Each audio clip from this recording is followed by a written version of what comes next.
Nosotros, que somos argentinas, vivimos en la Argentina, les podemos asegurar que hay miles. Mi nombre es Catalina Trevisache, soy antropóloga, me dediqué al estudio de la historia del feminismo local. Durante la última dictadura cívico-militar, el feminismo un poco es apagado, porque el feminismo en Argentina en la década del 70 se inicia en los 70, se organizan algunos grupos autónomos y algunos que son grupos de organizaciones políticas, experiencias medio minúsculas, pero que tienen una vida de entre el 70 y el 76. Después los grupos dejan de existir en tanto que grupos, lo que no pasa es que las militantes feministas se dejan de ver, o dejan de estudiar, o dejan de pensar juntas, o dejan de tener algunas que otras intervenciones en los medios. Eso sigue pasando. Los años 70 son años de agitación política muy importante, ¿no? Organizaciones sociales, políticas, algunos autores hablan de radicalización política porque estamos hablando de una transformación radical. Se suman muchas mujeres a estas organizaciones, y estas organizaciones, particularmente en Latinoamérica, tienen una apreciación del feminismo como un movimiento más bien importado, en algunos casos, en otros casos van a decir que es un movimiento que el feminista que viene a fracturar al movimiento revolucionario.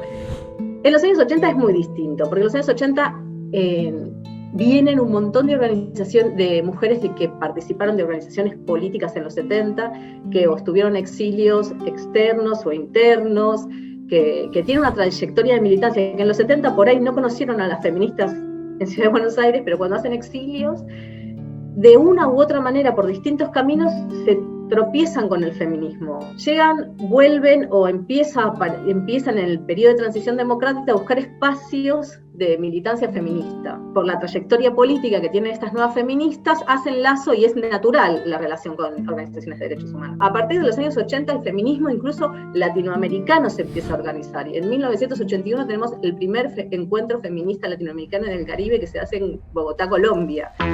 Cuando en su hogar se sienta atrapada por el olor a encierro. Y en los 70 pensaban en hacer una revolución cultural, no del Estado, no del derecho. Sale a discutir y a pelear con las revistas dirigidas a las mujeres, con las propagandas que se dirigen a las mujeres y las ponen a planchar, lavar o colgar, con esas dimensiones del espectro cultural y de la industria.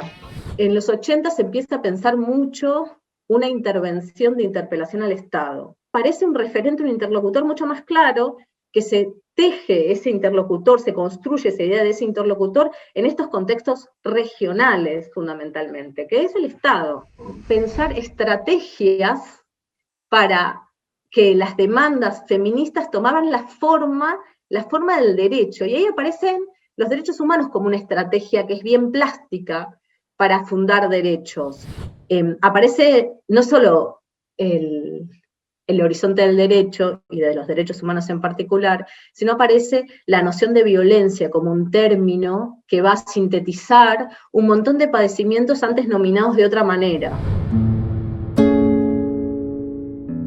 La historia de la campaña del signo del pañuelo verde, la campaña por el derecho al aborto, que se inicia en 2005, en esa comisión estuvieron todas personas que venían de la militancia política, que trabajaban y se organizaban junto a madres entre los 80 y los 90. El pañuelo es un gesto de reconocimiento, de alianza con la lucha de las madres por la obtención de un derecho, también por otra parte. Este es mi pañuelo verde, que es el pañuelo que imprimió el colectivo Serigrafistas Queer en el primer paro de mujeres en 2017. Se llevó otra agenda también ese paro, no simplemente lo de los femicidios que ya estaba instalada, pero poder llevar otra agenda de derechos sociales, visibilizando el trabajo de las mujeres, también